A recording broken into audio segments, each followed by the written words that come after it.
Hi, welcome back to all the ZMA YouTubers lang na lang sum nage video ka kito din na plama na electric kan suimak buzi gana magana na wak pain suimak buzi gana suppose na nang nina go channel ji chi maksabam zain du go ZMA technical channel sulais nang nina gilu za subscribe to maksabam zain du subscribe to gelo magana nang nina meram ko na pisa zabam zain du nang go channel ske gilu za logo kai rabatak magana nang go subscribe button kai rabatak magana nung nigo banner tile rab tar ma nung nigo channels ke phone number verify te rab tar ma tile kama sila le suppose na go channels ke le gilu check out to do wi le ji ko na rang na sila le bet rang to ko dile na mai ani youtube ke full depende dollar le plama na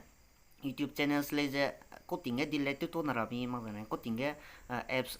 launch te peta da rami he le je ani si malais TikTok last 2 3 years back ke TikTok le bente ni ko le suppose na TikTok bente bi gum ja ni go YouTube channels le bente do bi le suppose na full trust nang YouTube ke na full depende dollar le nang na te YouTube le je part time job kum ko le nang na du lo sik te bam na du sik te mi te lo ma na YouTube ke guma git ni du gumi ja gulo kanes tu TikTok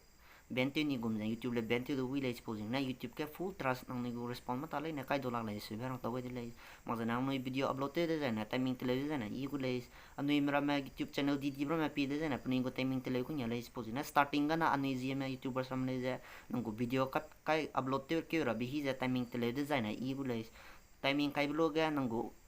go subscriber ma za nang go audience ra ma pi rang ge puni nunggu timing video ang rabi hichi ko za pide zaina puni taga interest pe ple bam le mala nunggu channels di peti zaina nang timing ple mak pide dole po perembana nunggu channels di peti zaina nang video upload te ke blogan pugun notifications ma zaina puni taga youtube ke gyuga blog ge puni hange free te za ke ke zaina nunggu channels upload te bram le pe khat taga dole kan stu starting na timing ple zaina i gulai ma zaina kenna rangarai ne bine nang nigu video rame upload ke ze bam rame nang ni nem ram du follow te be bam design du sang ge nang nang nem ram te chi pe du follow te bam design du pona video hapta ge video knak sum kai ke design na nang ne hapta ge video min dai min ye kai ke ra nang le se ber nang to le ani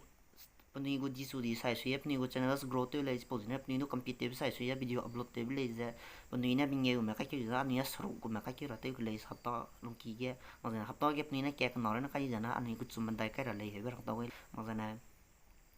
nang ni go channels le nang ni na interest pe pe sai sui nang YouTuber te ne sai sui nang ni go channels ke video upload te ba no se garang tawe dile video upload te ma mak ti zana nang go channels le free stick du bi bam ne suppose na video upload te bang kurana nang nang raw ta na nang go channels le jang raw kyu ja nang graphic ramen lo te kyu na nang ta te ra hang nang raw le YouTube channels ke gyu che bang kurama nang ni na video ka kyu ja bang kurama li ja ka kyu ja bam no ha request ke